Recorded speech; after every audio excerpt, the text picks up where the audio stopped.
Taurus.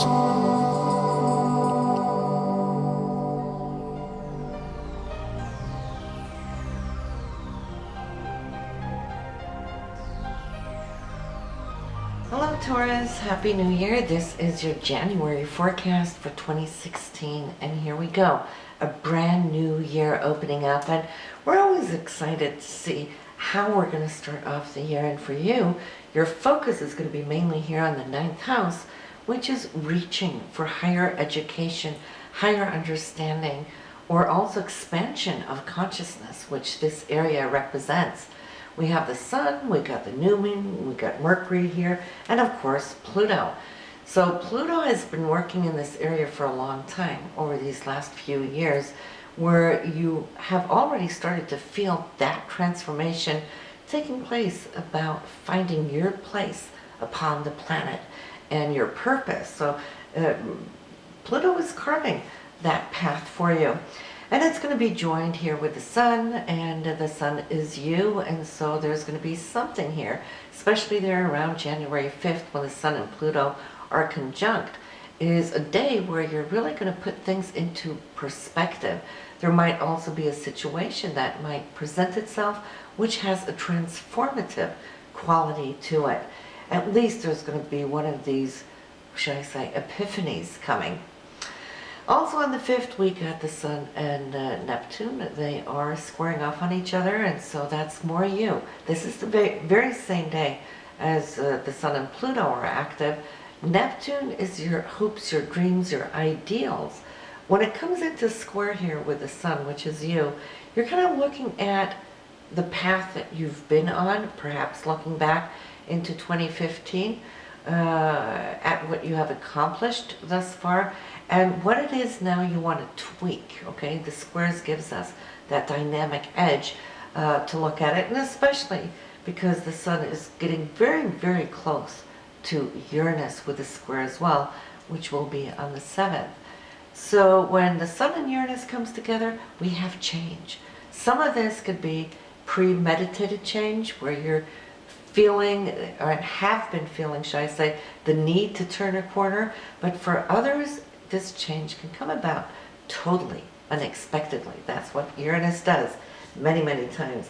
Now, this Uranus for you is the 12th house. So a lot of that change is coming from your subconscious need to change up your path. And so when it's coming out in the 9th house, well, the 9th house is all about, could be legal matters, but it could also be publishing, it could be teaching, it could be traveling, because it rules long distance, affairs, but also perhaps people in faraway places that may come in. And together somehow this is going to spur something up where I feel that you're really wanting to initiate, to do something, and that's the sun kicking in with Pluto there, because that aspect will still be alive by the 7th. On the 8th, I see you securing something, and Venus is here with a conjunction to Saturn. Now Saturn is always about what we master in life. What are we mastering? Are we mastering it enough? Well, Venus is coming in ruling, of course, love and romance. It's our emotions, but it's also money. So you could see on the 8th that there is some kind of a contractual agreement, something coming together, wanting to secure itself. And this is Saturn looking out for you, so that you will know that you have the funds that you need. And I say funds because these two are joining up in your 8th house of finances. Not necessarily your monthly income finance. That's the 2nd house. The 8th house is more money that you have in your existing accounts, maybe your savings, it could be investments, it could be an account you share with your significant other. But there is some agreement coming in here so that you will end up feeling somewhat more secure. And then we have Venus again, love and romance, coming in beautifully aligned there on the 12th. This would be a day to have an outing or a date night. When Venus and Uranus comes together, positively. This is when we get all those positive, unexpected wow factors coming in. And Venus here for you, again, it's in the 8th house, so it's deep, it's transformative. The 8th house being the Scorpion house. Well, here you're definitely going to be feeling that something is really, really beautiful and could be a surprise being given to you. And whatever the deal is, you're going to have a great, great day. You want to mark it on your chart because I'm seeing that the 12th and the 13th are actually very fortunate days for you. If you follow your intuition, since Uranus is in that 12th house, you're being guided. You're being inspired from your higher self. Because see here on the 13th, the Sun and Mercury both are going to be trining Jupiter. And this only happens twice a year when they come into this aspect. And for you, the Sun and Mercury is in the 9th house, and your Jupiter is in the 5th house for love, for romance, but also for the business that you own. And it could also be children. So somewhere along these lines, you're going to see the expansion of what Jupiter is going to be bringing to you. And always think about Jupiter being fair, honest, loyal, and also very, very generous. So if you're starting up anything new right now, it would be a great time to know that you'll have security with you. However, keep in mind that Mercury is going to be retrograde this month. Excuse me. From the 5th through the 25th. So it's not a good time to start anything new. That Mercury is for you up there in the 9th house. But you can plan. You can get all your details together, get all your ducks in a row. There might even be some past opportunities from previous months that might be circling back around and presenting itself to you now. So pay attention to that. And for that, we love Mercury retrograde. But don't start anything new or sign any contracts unless you absolutely need to. So 12th and 13th are great, great days. I'd like to say though on the 17th, be careful not to overspend. That is Venus and Jupiter at square, but it's going to pass quickly. But it's easy to be very impulsive in buying something that you see. Think Mercury's retrograde too.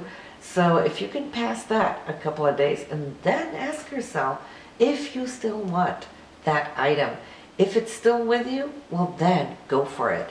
But if not, I'd say wait, and then you'll just see it was a passing moment where you just felt like you wanted to indulge. And there are days throughout the year where we do indulge. On the 18th, though, we have Mars coming into a trine with Neptune, and Mars being your passion, your drive, your dedication, and your direction. It coming up here with Neptune, which is hopes, dreams, inspiration. Well, put the two of them together, you might just feel that this is a very special day to be open. Listen to all the inspirations that you're getting in. Jot down your notes because it's not going to linger there for too long, but it's going to allow you to really kind of cut to the core of things that you find fascinating. And even when it comes to romance, well, Mars being man, Neptune here being that higher octave of Venus, it's just a very beautiful starry night for the two of you. On the 22nd, we got Mercury and Pluto. Now, Mercury is going to cover the same degree that we started off the month there on January 5th, when the Sun and Pluto conjuncted. Now there's going to be a revisit on this as Mercury wants to communicate, maybe take it to the next level, whatever it is that you started up there, so you can see that this can become a very powerful potential for you. Again, it's in the area of expanding your consciousness, of wanting to grow, perhaps even find some education. Maybe you want to start off doing a class.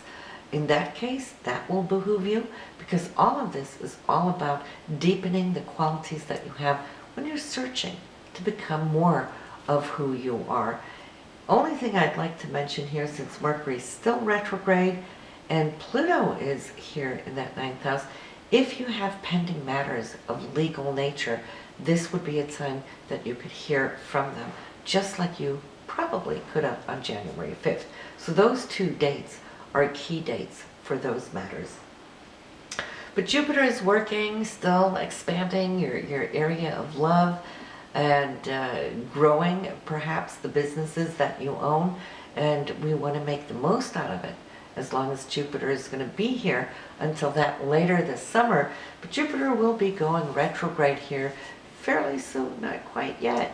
And so, you know, if you have anything now that you need to get up and out, you want to do so before Jupiter retrogrades, because that's going to be a time where you're going to be working back over all the details and so forth. Neptune is still working in your 11th house for groups and friendships, and also anything of alternative natures, and your aspirations as far as your dreams and wishes.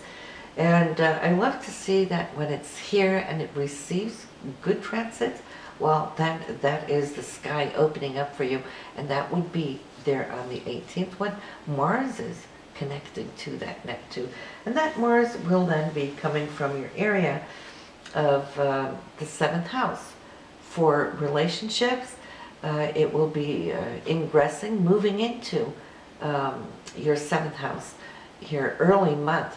So by the 4th, you want to get things done that has to do with practical matters that you were working on in December, because from the 4th and 5th of January, you're going to see that Mars is going to be very pinpointed as far as deepening the relationships that you have, your committed other, or also in new relationships. In that case, it's going to be very deep, passionate, and transformative, since Scorpio here is involved. So this is pretty much what we have here for you, Taurus, this month. Make the most out of it. Whatever you do here now, January, is definitely going to lay the grounds for what you can come to expect here throughout the year. So Happy New Year, and I'll see you next month. Bye now.